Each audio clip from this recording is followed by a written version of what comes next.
यहाँ पे हम लोग कुछ क्वेश्चन देख रहे हैं जो गॉस लॉ से रिलेटेड है। इलेक्ट्रिक फील्ड निकालना है और साथ में इलेक्ट्रिक फ्लक्स भी निकालना होता है। ठीक है, कुछ कन्फिगरेशन लेते हैं। इसमें क्या लिखा है कि अकॉर्डिंग टू गॉस लॉ क्या होगा कि अकॉर्डिंग टू गॉस लॉ जो फाई होता है, फाई मतलब इलेक्ट्रिक फ्लक्स इक्वल टू होगा चार्ज इनक्लोज्ड अपन जो होगा चार्ज इनक्लोज्ड अपन परमिटिविटी होता है।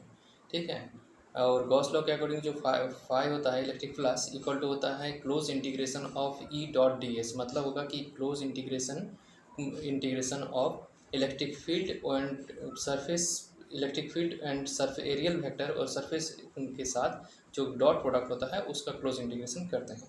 तो चलिए हम लोग देखते हैं कुछ क्वेश्चन है। जैसे क्वेश्चन ये है कि पहला हम लोग देख रहे हैं, यहाँ पे एक क्वेश्चन ले रहे हैं। क्वेश्चन ये है कि ये क्वेश्चन पहले एक क्वेश्चन देख लेते हैं, ऊपर में है। यहाँ पे क्वेश्चन ये है कि charge Q is placed at the centre of the imaginary hemispherical surface using symmetric argument and the Gauss's law find the flux of the electric field due to this charge through the surface of the hemisphere.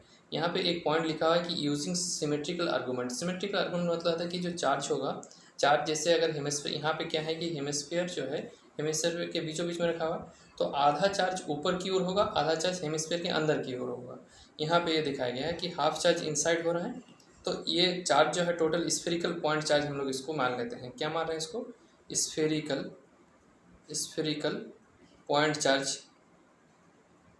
तो bye symmetric क्या है कि आधा charge नीचे की ओर होगा, तो इसलिए यहाँ पे जो चार्ज इनक्लोज होगा, charge enclose equal to Q/2 होगा। देयरफॉर जो इलेक्ट्रिक फ्लक्स होगा, इलेक्ट्रिक फ्लक्स यहाँ पे नेट इलेक्ट्रिक फ्लक्स हो जाएगा Q/2 एप्सिलॉन नॉट, क्योंकि चार्ज इनक्लोज अपन होता है यहाँ पे charge enclose upon epsilon naught होता है। ठीक है, अब दूसरा क्वेश्चन देखते हैं। अनदर रिलेटेड प्रॉब्लम है इलेक्ट्रिक फ्लक्स के लिए। दूसरा क्वेश्चन में क्या है कि the electric flux through the sphere if an electric dipole is placed inside the sphere. यहाँ पे स्फेरिकल सरफेस भी हो सकता है, कुछ भी गॉसियन सरफेस होगा, स्फेरिकल होगा, सिलिंड्रिकल हो सकता है या फिर क्यूबिकल हो सकता है। तो उस केस में हम लोग देखेंगे कि इलेक्ट्रिक जो फ्लक्स होगा डाइपोल के लिए कितना होगा। तो डाइपोल में क्या होता है कि पहला डेफिनेशन होता है कि डाइपोल में जो होगा कि ये दो इक्वल एंड अपोजिट चार्ज होगा, कुछ डिस्टेंस में, सर्टेन डिस्टेंस में प्लेस्ड होता है। तो यहाँ पे जो charge net charge from the dipole equal to होता है 0। ये इंपॉर्टेंट प्रॉपर्टीज ऑफ डाइपोल में आता है।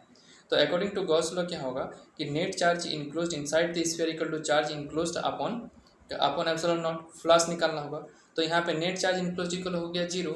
देयरफॉर जो चार्ज इनक्लोज्ड हो जाएगा, electric flux passing through the sphere equal to हो जाएगा यहाँ पे 0। इसी तरह से 10 डाइपोल को अगर लेके बात करते हैं एक क्यूबिकल सरफेस में, तो इसमें भी नेट जो Q इनक्लोज जो होगा, इसमें भी Q इनक्लोज्ड इक्वल टू हो जाएगा 0, क्योंकि नेट रिजल्टेंट। इसमें क्वेश्चन क्या है कि the electric flux passing through out the cube if 10 electric dipole is placed inside the cube. तो यहाँ पे वही हो रहा है कि net charge enclosed equal to हो गया 0, therefore electric flux will be 0। Next question और एक देख रहे हैं। A charge of 1 picocoulomb is placed in at the centre of the cube of 0.2 metre, the electric flux living each vertices of the cube. यहाँ पे vertices का बात किया जा रहा है। तो वर्टिक्स का मतलब होता है कि देखिए ABCD एक फ्लक्स ले लिए, एक सरफेस ले लिए, ये सरफेस है मेरा क्यूब का। यहाँ से जो फ्लक्स लिंक हो रहा है इस सरफेस में जो फ्लक्स लिंक होगा वही चीज़ लिंक होगा इसके हर एक कॉर्नर में और वर्टिक्स में। बस ये क्वेश्चन को घुमाया गया है। Electric flux coming out of the vertex, electric flux coming out of the vertex equal to electric flux coming out of the each faces. तो यहाँ पे जो इलेक्ट्रिक फ्लक्स होगा Q/6 एप्सिलॉन नॉट होता है। यहाँ पे ये क्वेश्चन पहले हम लोग कर चुके हैं, ये Q/6 एप्सिलॉन नॉट होता है। ठीक है, इसको टोटल कैलकुलेट करने के बाद 1.8 × 10⁴ वोल्ट पर कूलम आ रहा था।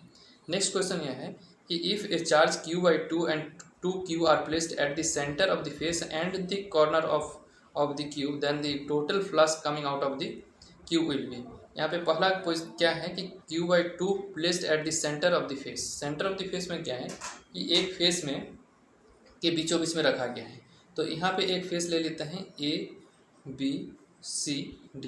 ये फेस है ABCD, इसको बीचों बीच में रखा गया है। जब बीचों बीच में रखा गया तो सिमेट्रिक आर्गुमेंट के कारण होगा कि हाफ चार्ज जो होगा अंदर की ओर होगा, हाफ चार्ज इस साइड में होगा और आधा चार्ज इधर होगा। इस साइड Q/2 जो अनइनक्लोज्ड होगा और क्यू इनक्लोज इक्वल टू हो जाएगा यहाँ पे क्यू बाई टू। तो नेट जो यहाँ पे चार्ज इनक्लोज हो गया क्यू बाई टू, लेकिन यहाँ पे क्यू का वैल्यू दिया है क्यू बाई टू, इसीलिए क्यू बाई फोर हो गया।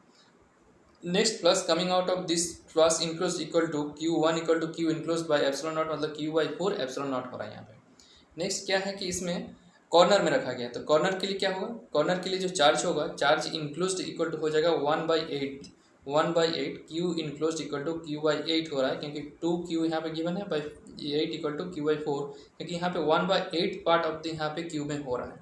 कारण ये है कि एक क्यूब एक स्फेरिकल चार्ज सिस्टम ले रहे हैं, स्फेरिकल ले रहे हैं, पॉइंट चार्ज को स्फेयर के रूप में मानते हैं, और अगर कॉर्नर में रखते हैं तो इसमें क्या होगा कि इसमें 8 इमेजिनरी क्यूब को हम लोग इमेजिन करना पड़ेगा। 8 क्यूब को कर रहे हैं क्योंकि इसमें टोटल 8 पार्ट हो रहा है, 1/8 पार्ट इसमें चार्ज इनक्लोज होगा। तो देयरफॉर यहाँ पे जो flask enclose equal to flask equal to जाएगा Q enclose upon epsilon naught, मतलब Q by four epsilon naught. Net flux coming out of this Q equal to Q one upon Q two, एक corner के लिए एक face centre के लिए, तो यहाँ पे Q by four epsilon naught, Q by four epsilon naught equal to Q by two epsilon naught. अब यहाँ पे एक चीज़ हम लोग देख रहे हैं, चार्ज इनक्लोज निकालना क्या है कि चार्ज इनक्लोज के लिए क्या करेंगे, यहाँ पे चार्ज इनक्लोज्ड इन क्यूब,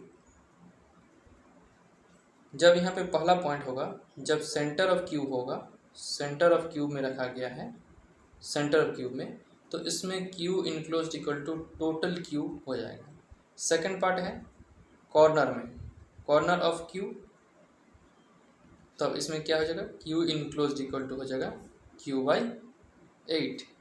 थर्ड में centre of face of any cube, centre of face of cube, centre of one face of cube, यहाँ पे ध्यान रखना है, इसमें क्यू इनक्लोज्ड इक्वल टू हो जाएगा क्यू बाई टू। बट इसी क्वेश्चन को अगर थोड़ा सा और पार्ट किया जाए कि two charge placed at centre of cube, not centre of face of cube,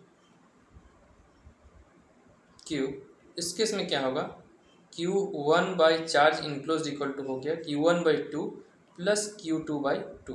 अगर यहाँ पे Q one equal to Q two हो, इसमें Q one equal to Q two है, जैसे Q one equal to Q two हो गया, तो इसमें हो जाएगा जो चार्ज इनक्लोज हो जाएगा ये होगा Q by two plus Q by two equal to Q. तो उस केस में जो फ्लास्क इनक्लोज हो जाएगा ये हो जाएगा Q and phi equal to हो जाएगा, तो फ्लास्क इनक्लोज नहीं, यहाँ पे चार्ज इनक्लोज लिखते हैं, charge enclosed Q plus equal हो जाएगा क्यू बाई एप्सिलॉन नॉट, इस तरह।